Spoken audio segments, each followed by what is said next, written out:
Raker DPD RI dengan Menteri ATR BPN RI. Ketua Komite 1 DPD RI puji kecerdasan dan gerak cepat AHY.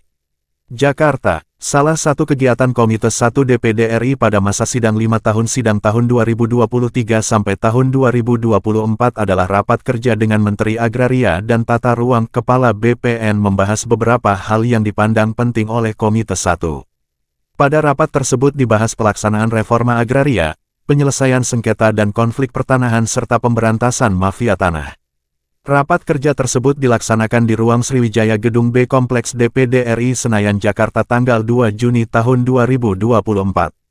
Rapat kerja yang diikuti oleh anggota Komite 1 DPD RI tersebut dipimpin oleh Ketua Komite 1 Senator Fahrul Razi.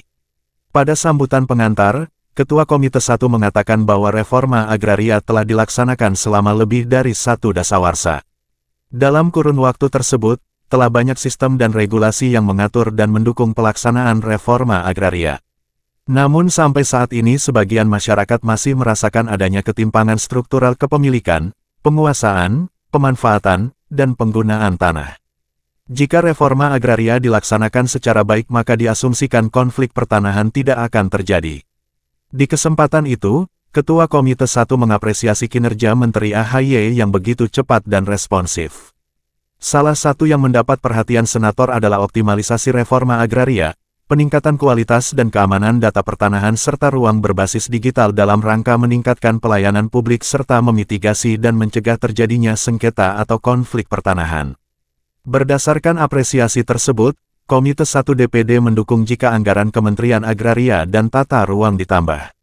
Sementara itu pada paparannya, Menteri AHY menyampaikan beberapa hal, di antaranya program reforma agraria dibagi menjadi 2 kegiatan utama, yaitu penataan aset dan penataan akses.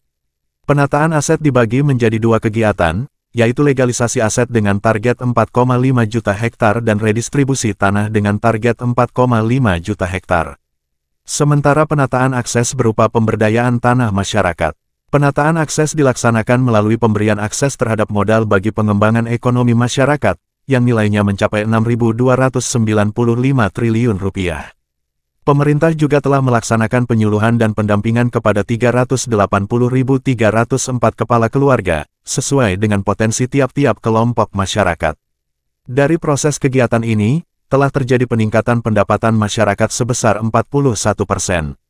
Pencapaian ini telah berhasil melebihi target 20%, atau 2 kali lipat dari target yang ditetapkan, dalam rencana strategis Kementerian ATR BPN. Terkait legalisasi aset, telah terjadi akselerasi pendaftaran tanah secara nasional, hingga Juni tahun 2024, telah terdaftar 114,5 juta bidang tanah dan 92,1 juta bidang diantaranya telah bersertifikat. Bahkan dalam 4 bulan terakhir, terdaftar 3,7 juta bidang tanah. Hasil ini sangat signifikan, yakni telah mencapai 95,4% dari target 120 juta bidang tanah pada tahun 2024, atau mencapai 90,8% dari target PTSL keseluruhan.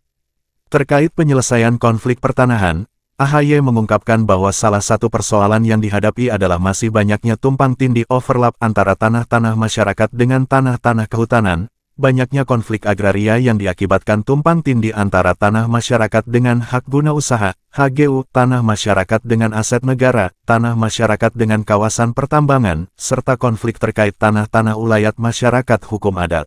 Masih sejalan dengan program PTSL dan sertifikat elektronik, saat ini Kementerian ATR juga sedang merevisi PP Nomor 18 Tahun 2021 terkait pemberian hak atas tanah dalam mendukung pelaksanaan carbon trading untuk lahan dengan peruntukan jasa lingkungan. Progres revisinya, saat ini sudah mencapai pembahasan prapanitia antar kementerian PAK. Harapannya, setelah revisi PP ini diberlakukan, maka masyarakat dan dunia usaha akan mendapatkan kesempatan yang luas untuk terlibat dalam perdagangan karbon. Carbon trading is our future. Bayangkan, selain kita bisa menjaga kelestarian dan keseimbangan lingkungan, perdagangan karbon juga memberikan nilai tambah ekonomi yang signifikan bagi negara, lanjut AHY. Pada bagian akhir, Wakil Komite 1 Silviana Murni mengusulkan supaya lahan-lahan di daerah yang statusnya tidak jelas dapat dimanfaatkan untuk kepentingan masyarakat. Komite I juga meminta Kementerian Agraria dan Tata Ruang, Kepala BPN RI untuk memastikan keamanan digitalisasi sertifikat tanah melalui penguatan Pusdatin, mengingat saat ini sangat rawan terjadi serangan cyber oleh pihak-pihak yang tidak bertanggung jawab. Komite 1 juga mendorong Kementerian Agraria dan Tata Ruang, Kepala BPN RI untuk terus berkolaborasi dengan aparat penegak hukum dan pemerintah daerah dalam penyelesaian sengketa dan konflik pertanahan serta pemberantasan mafia tanah beserta jaringannya di daerah. Sumber, Ketua Komite 1 DPD RI, Fahrul Razi. Pak Fahrul Razi, terima kasih. Ini juga harus kita ingatkan, nanti kesempatan pertama saya turun ke lapangan untuk membagikan sertifikat TORA, ajak anggota DPD RI yang ada di daerah tersebut ya. Jangan lupa Mas. Mana kita selesai ini? Mas, jangan lupa juga kita siap menjadi humasnya. Oh siap, terima kasih. Terima kasih. Pakai baju teknikal nggak Bu? Iya, jadi Pak Rozi nanti kami akan ajak. Mohon maaf kalau tidak baik kami menyampaikannya ataupun terlambat begitu.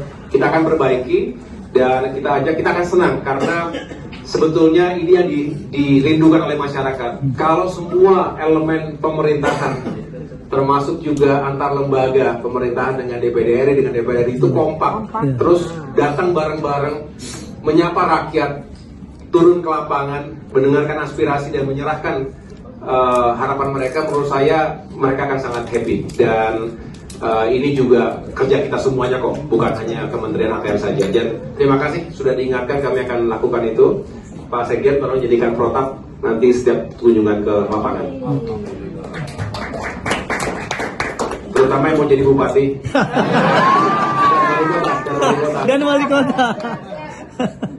Kita paham itu. Asal mereka paham juga. Oh iya. Aceh secara khusus, saya sudah ketemu langsung dengan Mualim, Bapak Muzakir Manaf beserta jajaran DPRA ketika itu. Ini terkait dengan tanah ekskombatan. Ini juga PR. Betul sekali, Pak Ketua. Ini amanah dari Helsinki Agreement tahun 2005. Ini sudah hampir 2 dekade. Sedangkan ada sebagian yang memang belum terdistribusi dengan baik. Ada sekian ribu hektar yang terus kita yakinkan, Pak Dalu dirjennya, Pak Ketua, saya sudah tugaskan langsung setelah Reforma Agraria Summit kemarin di Bali, fokus ke sana, sehingga bisa kita tuntaskan. Mudah-mudahan bisa menjadi legacy kita semua. Amin, amin. Ya, ini akan dinantikan dan bagus sekali menjadi cerita sukses bagi siapapun, bahwa benar pemerintah Indonesia tidak mangkir dari apa yang telah disepakati bersama. Ini merupakan sebuah amanah yang harus kita jalankan. Nah, yang terakhir terkait dengan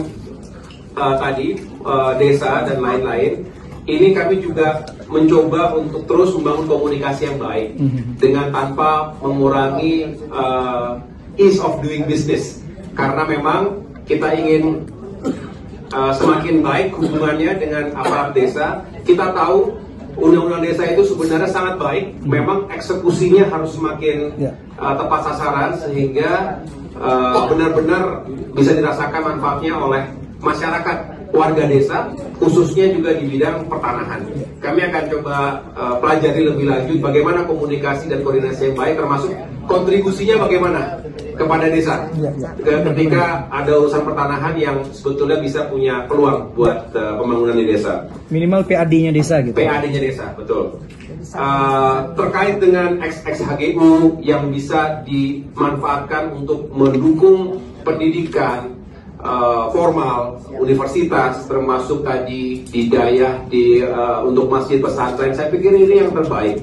Karena buat apa sih kalau bukan kembali buat rakyat? Apalagi bicara SDM, Indonesia 2045 itu tidak mungkin terwujud tanpa SDM yang semakin berkualitas. Jadi Bapak Ketua dan Bapak Ibu sekalian, mengakhiri respon kami ini, kami akan siap untuk terus bekerja dan mohon selalu pendampingan, dukungan, masukan dan evaluasi dari Komite 1 DPD RI, hal-hal yang membuat kami bisa lebih baik lagi menjadi pelayan publik sesuai dengan moto kami, melayani profesional dan terpercaya. Mudah-mudahan bukan hanya menjadi jargon, tapi bisa menjadi wajah institusi ATR BPN yang kredibel ke depan. Sekali lagi terima kasih atas kesempatannya.